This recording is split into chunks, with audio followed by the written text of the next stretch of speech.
Hey there guys, Nemain here, and welcome back to another Vanguard discussion video. Today we're going to be taking a look at the new Ren Icon deck support coming out of set 15. And I'm going to be honest with you, I tried recording this earlier and I had a hiccup, so hopefully I don't have that same issue again. So let's start off with, of course, Full Bow, which is our starter. Beautiful artwork. I don't know if I prefer this or the V artwork more, so let me know your takes and which Full Bow you like more. Then we get Blaster Javelin. When he's placed from Riding for Full Bow, reveal a grade 3 or greater Vanguard with the Ren Icon from your Ride deck. Look top 7. Choose a unit card without Sentinel with Ren Icon. Reveal it, put it in your hand, shuffle the deck, and then cost Counterblast 1 in solid drop.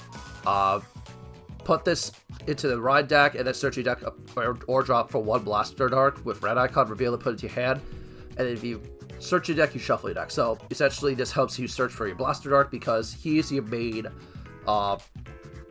unit you're going to be kind of combo extending, attacking with.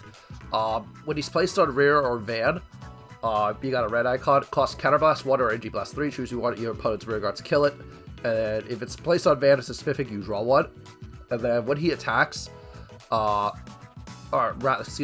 your grade 3 or greater Vanguard with Ren Icon attacks, if your rear guard has not stood during the battle phase, cost Soul Blast 1, stand this unit. If you stood and 2 or more of either player's units were retired, this unit can perform drive checks till the end of battle. Sadly, he does not have Twin Drive anymore, but I'm assuming that just means that you just at least get the 1 drive check, so at least that's something. And then auto on rearguard circle once per turn. When this unit attacks, when it attacks a grade 3 or greater unit, you got a Ren Icon plus 10. So at least that's something. Spoiler alert: the major issue with this deck, at least from what I can initially tell, is it only has 4 attacks, but you'll see in a moment that might not matter as much as it used to in the past, because Phantom Blaster Dragon here has a nice little power buff skill, kind of similar to MLB from back in the day, with where it has, as long as you got Blaster Arc in the Soul and your opponent's Vanguard's grade 3 or greater, this unit gets plus 5 power. So this is also active on your opponent's turn, meaning you're going to be an 18k base. And after you see some of the other cards we'll mention in a moment, it's not going to really make that much of an impact on whether or not you only get 4 attacks because of the way how this deck is built. To be super tanky. But act on once per turn, cost Counterblast 1, choose 2 rearguards with the Ren Icon and retire them. Choose one of your opponent's rearguards, retire it, it gets plus 10 and a crit, and then your opponent's Vanguard gets minus 5k. So that's actually nuts. So essentially, if you're doing this on grade 2, you're going to have, essentially, you're going to be a 13k base. And more importantly, you're going to have a minus 5 on their side. So regardless if you go first or second, is this going to be really rough for your opponent to guard? Because even once they're on grade 3, they're going to still have to lose out on a lot of shield just to block all these other attacks. And as you see in a moment, we have a lot of really solid beat sticks and just overall attackers in general.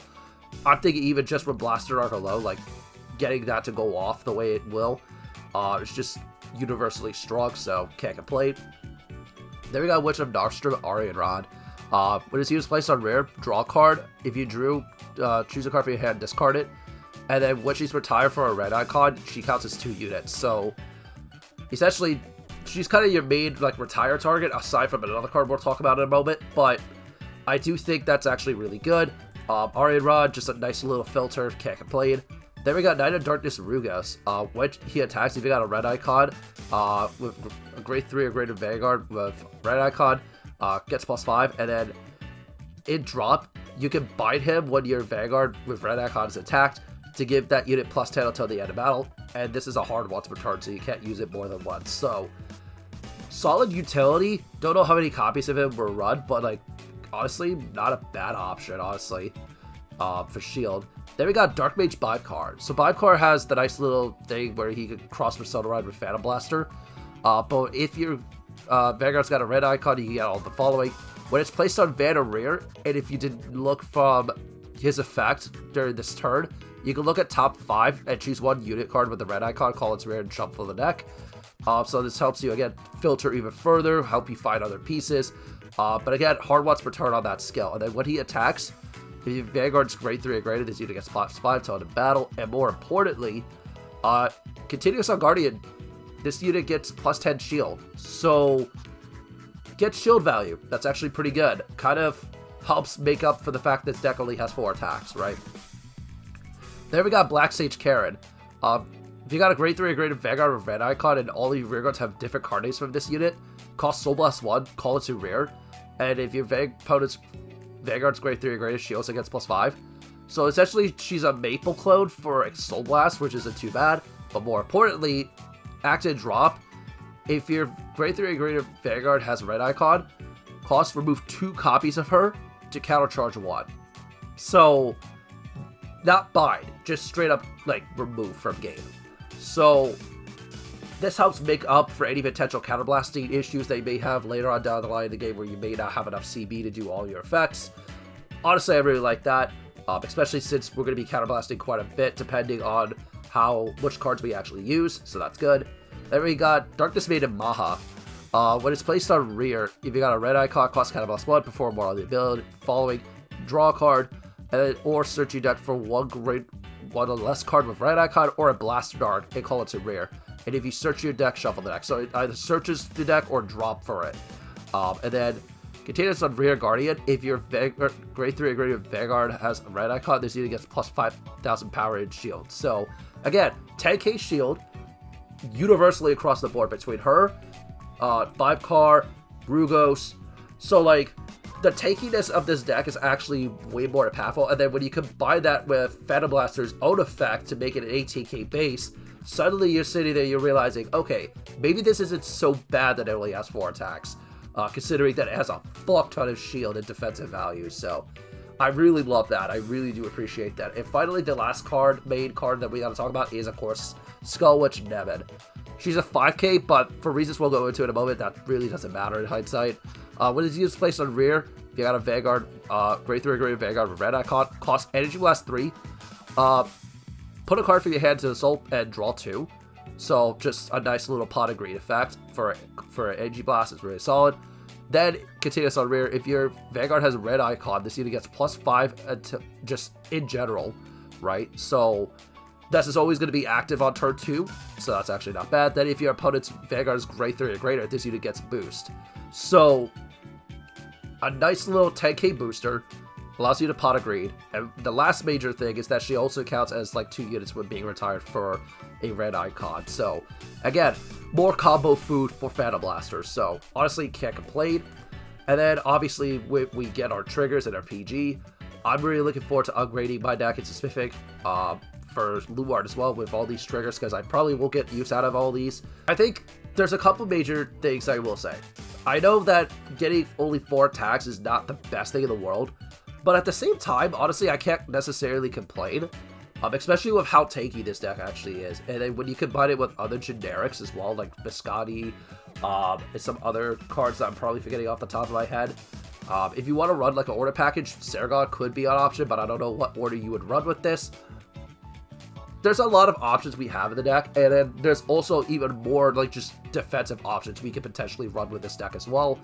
I'm thinking there's a certain Blitz order that gives you like +10 like shield specifically for a Phantom Blaster or a Blaster unit from like one of the older sets from, I think it was like set 2 of Overdress, that you could consider running for even more tankiness, because I think the idea is this is a hit and run deck.